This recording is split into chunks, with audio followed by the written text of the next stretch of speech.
Hello बच्चों, तैयार हो जाओ जल्दी से पढ़ने के लिए। चैप्टर चल रहा है आपका क्लास 10th का साइंस, इलेक्ट्रिसिटी, विद्युत। और आज हमने ये टॉपिक लिखा है आपका विद्युत ऊर्जा का व्यवहारिक मात्रक। व्यवहारिक मात्रक भी बोलते हैं या व्यापारिक मात्रक भी बोलते हैं इसे। विद्युत ऊर्जा का मात्रक हमने आपको बताया जूल, लेकिन जूल जो होता है वो बहुत ही छोटा मात्रक होता है वह विद्युत ऊर्जा का।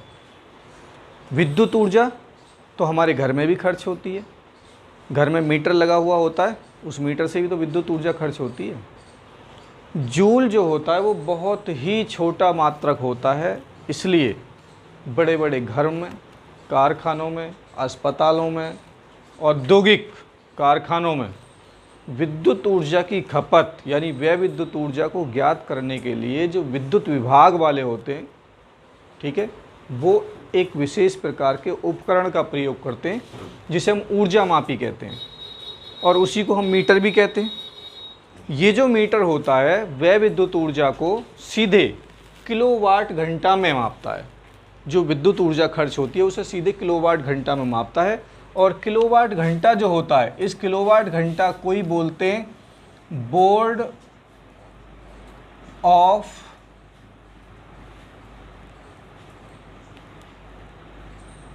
Trade unit, BTU। जो किलोवाट घंटा होता है, जो व्यय विद्युत ऊर्जा, हमारा मीटर जो होता है वो व्यय विद्युत ऊर्जा को किलोवाट घंटा में मापता है।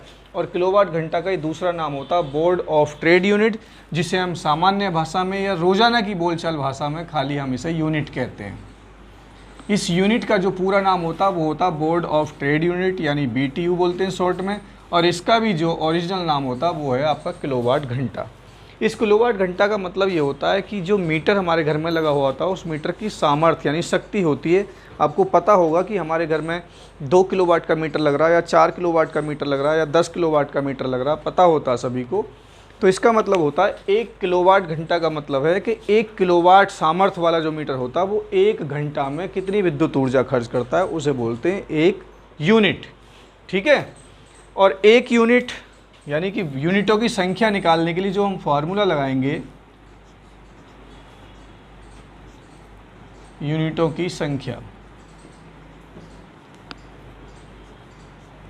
बराबर होता है आपका वाट गुणा घंटा बटे 1000। और 1 किलोवाट घंटा ही 1 यूनिट के बराबर होता है, ये भी पता है हमें।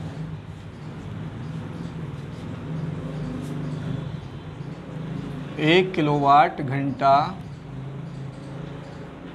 बराबर होता है 1 यूनिट। तो हम आंसर में किलोवाट घंटा भी लिख सकते हैं और यूनिट भी लिख सकते हैं। हमें निकालना यूनिटों की संख्या, तो उसके लिए जो फार्मूला लगेगा वो लगेगा वाट गुणा घंटा बटे 1000। ये फार्मूला एक वस्तु के लिए है, एक दिन के लिए।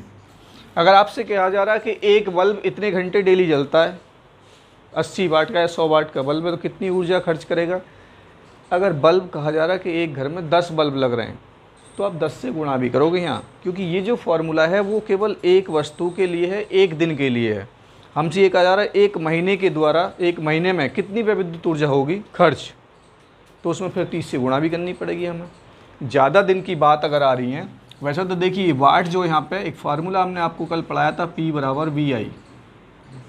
ये जो P है ये शक्ति का मात्रक है, सामर्थ्य P का मात्रक जो है वो वाट है, V विभवांतर का मात्रक वोल्ट होता है, और I विद्युत धारा जिसका मात्रक एम्पियर होता है। यानी कि ये जो वाट है ये वोल्ट गुणा एम्पियर के बराबर भी होता है। तो कभी कभी क्या होता है कि जो वस्तु हमारे घर में यूज़ हो रही है वो न्यूमेरिकल में हमें ये नहीं कहा कि बल्ब जो है वो 40 वाट का या 60 वाट का है, या पंखा 80 वाट का है, या रेफ्रिजरेटर हमारा 1 किलोवाट का है, ऐसे नहीं कहा। उन्होंने ये बोल दिया कि इतने वोल्ट पर इतने एम्पियर की विद्युत धारा ली जा रही है। तो यूनिटों की संख्या ज्ञात कीजिए। तो आप यूनिटों की संख्या ऐसे भी निकाल सकते हो,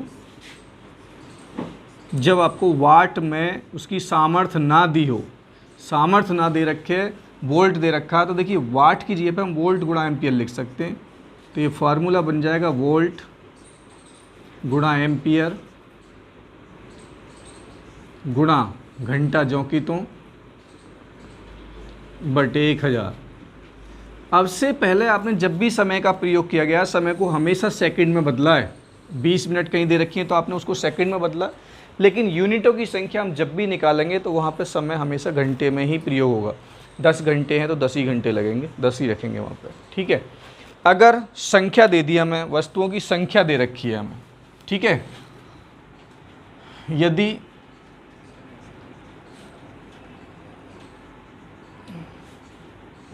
वस्तुओं की संख्या दे रखी है, जैसे 10 बल्ब हो गए या 5 पंखे हो गए, वस्तुओं की संख्या दी है, तो यूनिटों की संख्या कैसे निकालेंगे? यूनिटों की संख्या बराबर, ठीक है, यही फॉर्मूला आपका लगेगा, यानी कि वाट गुणा घंटा गुणा यहीं पे संख्या, यूनिटों की संख्या अगर n है तो यहाँ पर n से और गुणा हो जाएगी और बटे में आपका वो ही रहेगा 1000, ठीक है। हमसे कहा जा रहा है 10 दिन के लिए निकालो, तो 10 से गुणा हो जाएगी। ये फार्मूला केवल एक वस्तु के लिए एक दिन के लिए है। अगर आपसे कहा गया है कि 60 वाट का एक बल्ब रोज़ाना 5 घंटे प्रयोग में लाया जाता है, तो घंटे की जगह पे 5 लिखोगे, वाट की जगह पे 60 लिखोगे, और हमसे ये कहा जा रहा है 15 दिन में कितनी विद्युत ऊर्जा खर्च होगी, तो यहाँ 15 दिन से गुणा भी करोगे। ये जो फॉर्मूला है वो केवल एक वस्तु के लिए है और एक ही दिन के लिए है। अब इन दोनों बातों पर ध्यान दे लो। अगर वस्तुओं की संख्या बढ़ती है तब भी आप यहाँ गुणा करोगे संख्या से, दिनों की संख्या बढ़ती है तब भी आप यहाँ गुणा करोगे दिन से। हमसे कहा जा रहा है एक सप्ताह का ज्ञात करो, तो आप 7 से गुणा करोगे। एक महीने का ज्ञात करो तो आप एक महीने में 30 दिन होते हैं, 30 से गुणा करोगे, यूनिटों की संख्या आपकी आ जाएगी। अब मैं आपको यूनिटों की संख्या निकाल कर दिखाता हूँ, पहले आप इसे नोट कीजिए जल्दी से जल्दी। देखो ज़रा, ये क्वेश्चन मैंने लिखा कि 100 वाट का एक बल्ब, 100 वाट का एक बल्ब रोजाना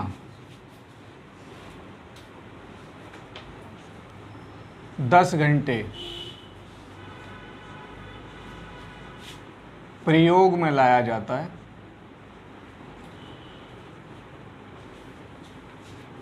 10 घंटे प्रयोग में लाया जाता है,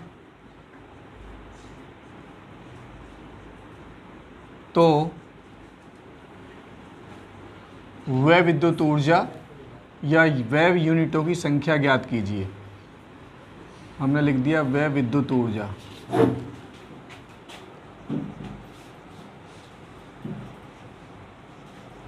ज्ञात कीजिए,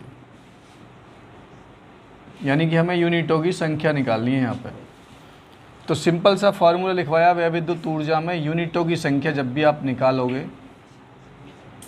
या ये भी लिख सकते हो आप, वह विद्युत ऊर्जा, वह विद्युत ऊर्जा बराबर वाट गुणा घंटा बटे 1000। देखिए 100 वाट का बल्ब है, 100 लिख दिया, 10 घंटे रोजाना प्रयोग में लाया जा रहा है और बटे में 1000। 100 में गुणा करी 10 से 1000 हो गया और नीचे भी 1000 है, 1000 से 1000 कट गया, 1 यूनिट। देखिए ध्यान से, 100 वाट का बल्ब रोजाना, यानी कि प्रत्येक दिन अगर हम 10 घंटे डेली चलाएंगे तो एक दिन में कितनी खर्च होगी? 1 यूनिट बिजली खर्च होगी। तो एक महीने में 30 यूनिट खर्च होगी, यानी कि बल्ब जो है ना, वैसे भी 100 वाट का बल्ब है। अब हमारे घर में जो बड़ी वाली ट्यूबलाइट होती है, मान लेते हैं वो 40 वाट की है, ठीक है। अगर हम उसे जलाते हैं, देखिए, यानी कि फिर लिख रहा हूँ मैं क्वेश्चन, 40 वाट की ट्यूबलाइट को प्रतिदिन 20 घंटे प्रयोग में लाने पर वह विद्युत ऊर्जा ज्ञात कीजिए।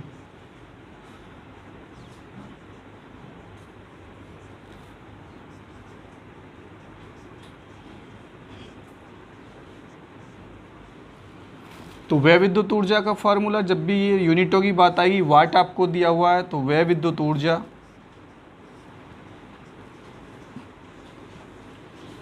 बराबर वाट गुणा घंटा बटे 1000।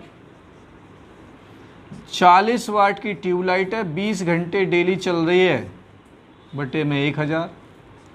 ऊपर की गुणा करी, देखिए 4 दूनी 8, 2 जी 800 हो गया, बटे में 1000 है। 0 से 0 2 कट गई, ठीक है। ऊपर 8 है, नीचे 10 है, अगर हम भाग देंगे 8 में 10 का तो 0.8 यूनिट हो गया, यानी 1 यूनिट भी खर्च ना हुई है अभी तक। देखो जरा ध्यान से,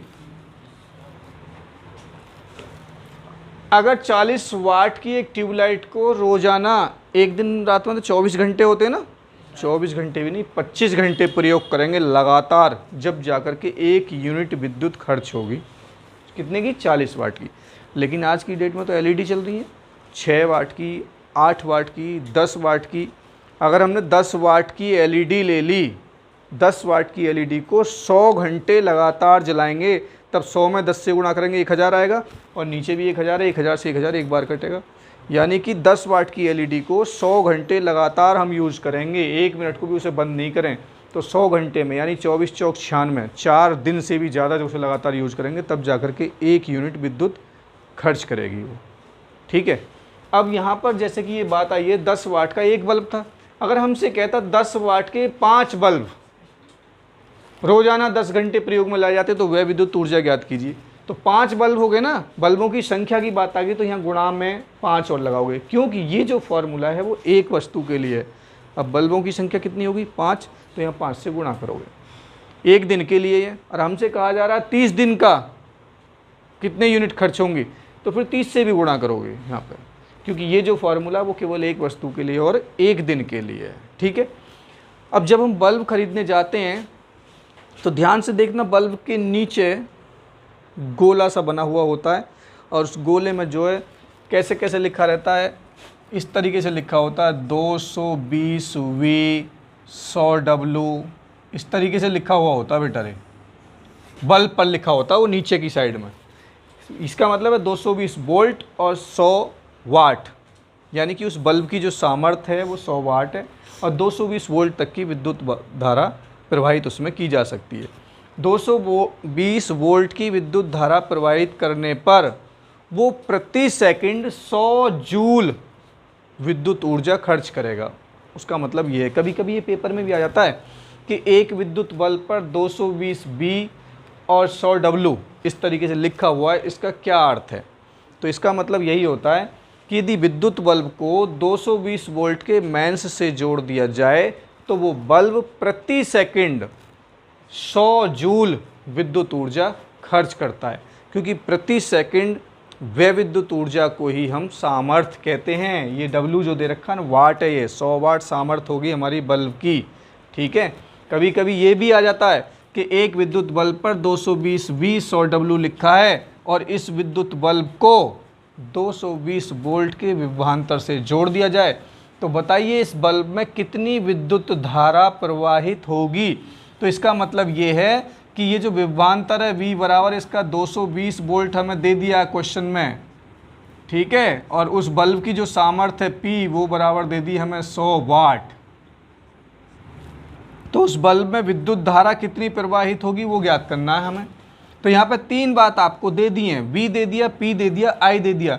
ऐसा एक फार्मूला हमने आपको बताया था, P बराबर VI, बड़ा इंपॉर्टेंट फार्मूला है। यदि कल की आपने वीडियो देखी हो तो उसके ऊपर थंबनेल पे ये फार्मूला लिखा हुआ P बराबर VI।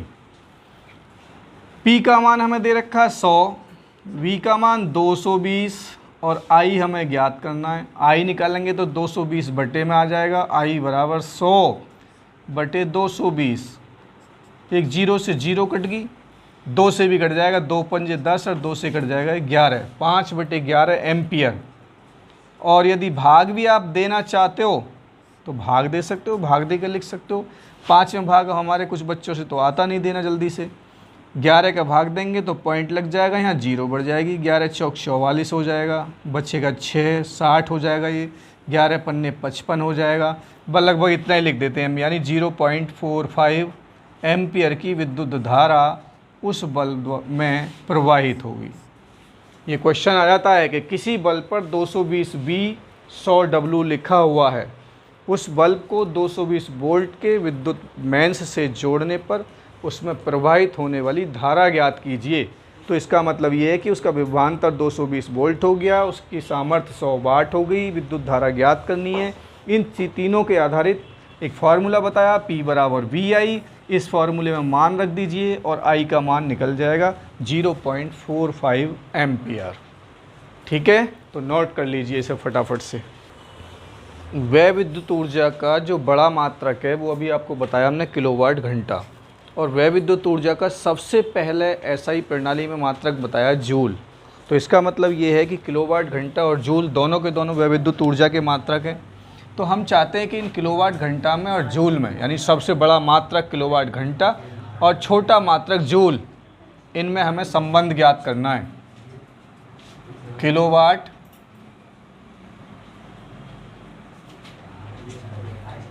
घंटा तथा जूल में संबंध, ये वेरी मोस्ट इम्पोर्टेंट है बोर्ड परीक्षा के लिए। बहुत आता है कि किलोवाट घंटा तथा जूल में संबंध स्थापित कीजिए, यानी 1 किलोवाट घंटा कितने जूल के बराबर होता है। ठीक है, तो हमने क्या काम करा देखो ज़रा, मैं अपनी तरफ से लेके चला 1 किलोवाट घंटा, 1 किलोवाट घंटा बराबर, हम इसे देखिए लिख सकते हैं, 1 किलोवाट घंटा को हम ये लिख सकते हैं 1 किलोवाट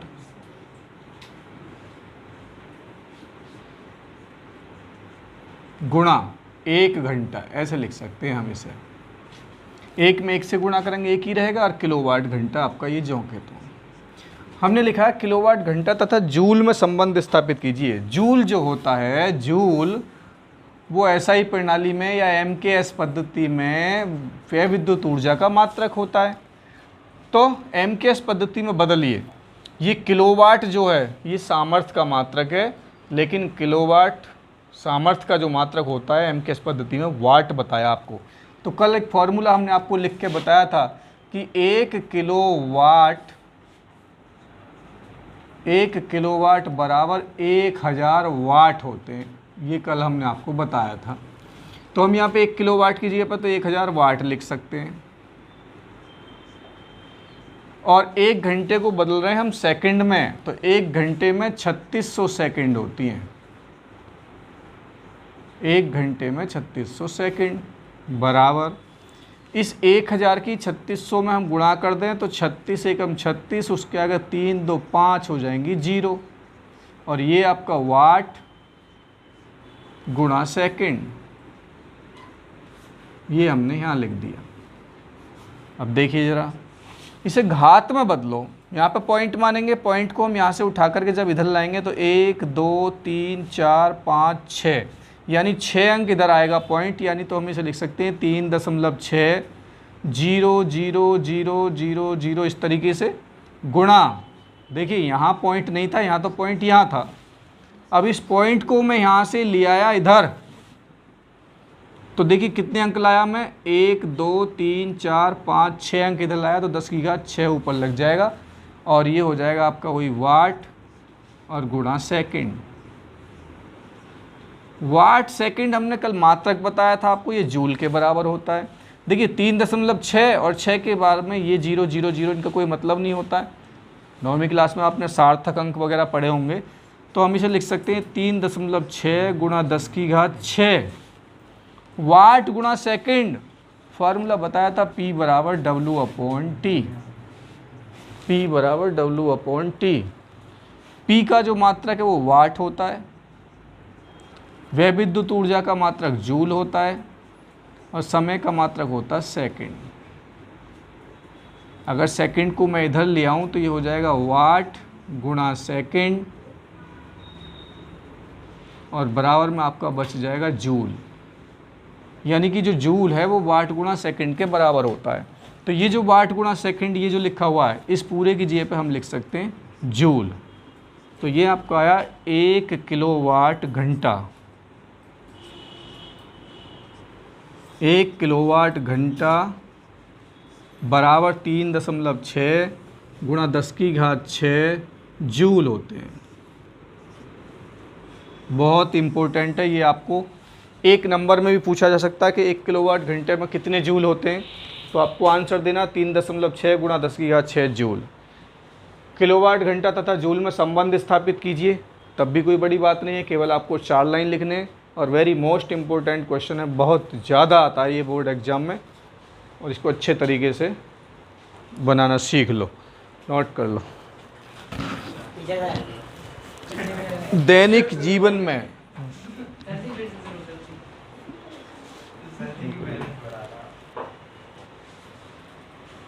...220 वोल्ट व 10 एम्पियर धारा वाले विद्युत मोटर द्वारा आधा घंटे में 40 मीटर की ऊंचाई पर स्थित एक पानी की टंकी में कितना पानी चढ़ाया जा सकता है। मोटर की कार्य दक्षता 80% है और पृथ्वी का गुरुत्वीय त्वरण 10 मीटर प्रति सेकंड स्क्वायर है। ये जो क्वेश्चन है हमारे जीवन में, दैनिक जीवन में डेली प्रयोग किया जाता है। हमारे घर पर मोटर भी लगी हुई है, छत पर 20-25 मीटर की ऊंचाई पर टंकी भी रखी हुई है, ठीक है। मोटर चला देते हैं, उसके बाद में पानी ऊपर जाता है, 15 मिनट में, 20 मिनट में, आधा घंटे में टंकी भर जाती है ना। तो यही सवाल इसमें ये है कि 200 वोल्ट विभवांतर की हमने विद्युत धारा जब दी तो 10 एम्पियर की धारा पर विद्युत मोटर अपना काम करना शुरू कर देती है और आधा घंटे यानी कि 30 मिनट में 40 मीटर की ऊंचाई पर स्थित एक पानी की टंकी में कितना पानी चढ़ाया जा सकता है।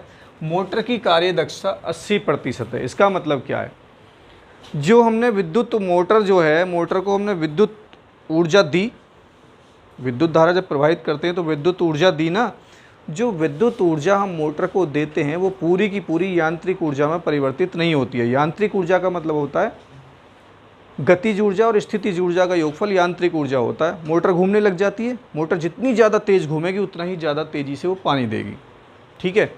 लेकिन क्या होता है, जब जैसे ही हम मोटर में विद्युत धारा देते हैं कुछ ऊर्जा खर्च हो जाती है ध्वनि ऊर्जा में। आवाज़ भी तो करती है मोटर, ध्वनि ऊर्जा में खर्च होगी। मोटर गर्म भी होने लग जाती है, ऊष्मीय ऊर्जा में खर्च होगी।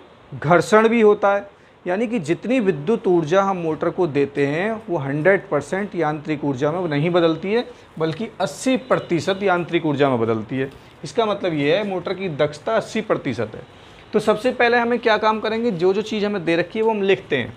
हमें दे रखा है 220 वोल्ट, यानी कि विभवांतर दे दिया 220 वोल्ट। 10 एम्पियर की धारा यानी विद्युत धारा बराबर 10 एम्पियर।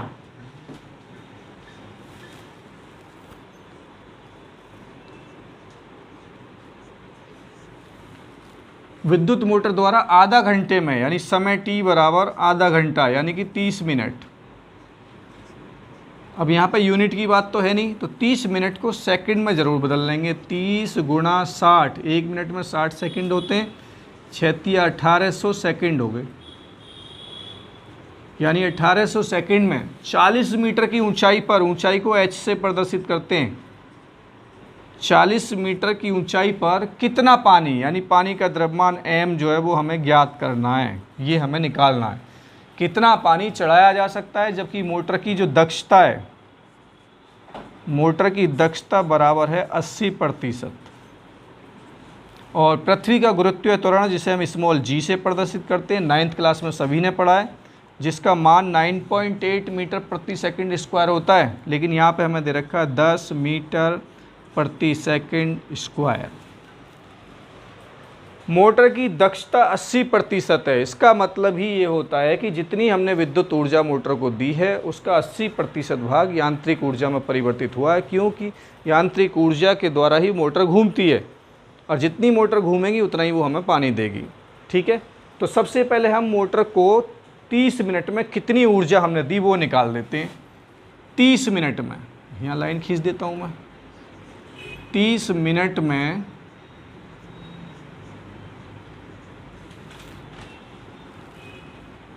मोटर द्वारा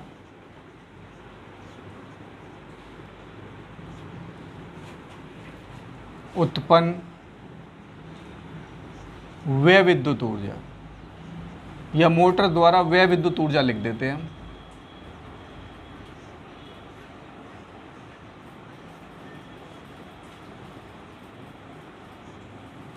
ऊर्जा का फार्मूला W बराबर, देखिए ये फार्मूला लगेगा यहाँ पर, W बराबर VIT, V दे रखा, I दे रखा, T दे रखा, सिंपल सी बात है, W बराबर VIT।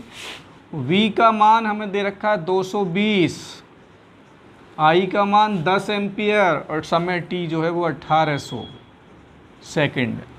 अब इनकी देखो हम गुणा करेंगे, देखो 1 2 3 4 तो 0, ये सीख लो गुणा भी करनी, क्योंकि एक में किसी से भी गुणा करते हैं कोई फ़र्क नहीं पड़ता है। 1 2 3 4 0, 18 कम 18, 18 किस में गुणा करेंगे, 18 दूनी 36 का 6 हासिल 3, 18 दूनी 36 और 3 जोड़ेंगे तो 39 हो जाएगा। इतने जूल विद्युत ऊर्जा मोटर के द्वारा खर्च की गई।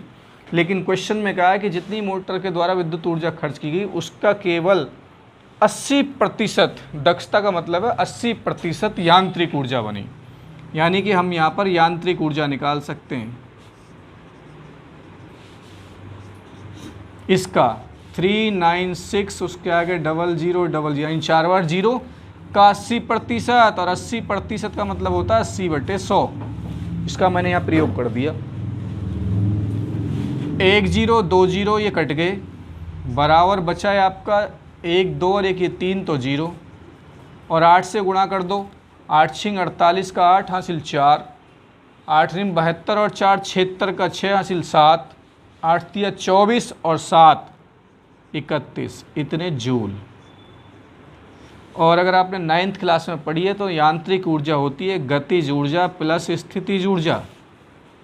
गतिज ऊर्जा जो एक मोटर चल रही है रखी हुई, उसमें गतिज ऊर्जा नहीं होती है। गतिज ऊर्जा होती है हमेशा दौड़ती हुई चीज़ों में, चलती हुई रेलगाड़ी में, दौड़ती हुई मोटरसाइकिल में, चलते हुए इंसान में, जिसमें गति होती है।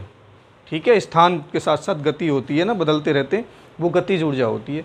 तीर कमान से निकले हुए तीर में गतिज ऊर्जा होती है, बंदूक से निकली हुई गोली में गतिज ऊर्जा होती है। लेकिन मोटर, पंखा ये अपने एक स्थिति में रखे काम कर रहे हैं। पंखा यहाँ छत में लटक रहा तो यहीं की यहीं काम करता रहेगा, कहीं जाएगा थोड़ी है। तो इनमें होती है स्थितिज ऊर्जा। तो मोटर में गतिज ऊर्जा तो होगी नहीं, वो तो शून्य हो गई, और स्थितिज ऊर्जा होगी। और स्थितिज ऊर्जा का फार्मूला होता है mgh, 9th क्लास में अगर पढ़ा है तो। और ये आपका हो गया 316,830। 0 में ये जोड़ेंगे, यही रहेगा। m का मान तो हमें निकालना है, g का मान 10 दे रखा है, h का मान भी दे रखा है क्वेश्चन में 40, और बराबर 3168 आगे 3 0। 40 की गुणा करेंगे 10 में 400 हो जाएगा, 400 पहुंच जाएगा बटे में, तो मैं यहाँ लिख देता हूँ m बराबर 3168 और उसके आगे 3 0 और बटे में हो गया आपका 400। 1 2 2 तो 0 कट गई, m बराबर 4 का भाग दे दो अब इसमें, 4 सत्ते 28 बच गया 3 36 हो गया। 4 निम 36, 2 में भाग दोगे 4 दूनी 8 और 1 बच गया 0, यानी 7,920 किलोग्राम। आधा घंटे में 40 मीटर ऊंची उस टंकी में 7,920 किलोग्राम पानी वो मोटर जो है चढ़ा देगी टंकी में। ये आपका आंसर आया। और ये क्वेश्चन बोर्ड परीक्षा में जब आएगा तो कम से कम 6 नंबर का आएगा, और कई बार आ भी चुका है ये। ठीक है, अच्छे तरीके से समझ करके इसे उतारें और नोट कर लीजिए, बड़ा इम्पोर्टेंट क्वेश्चन है।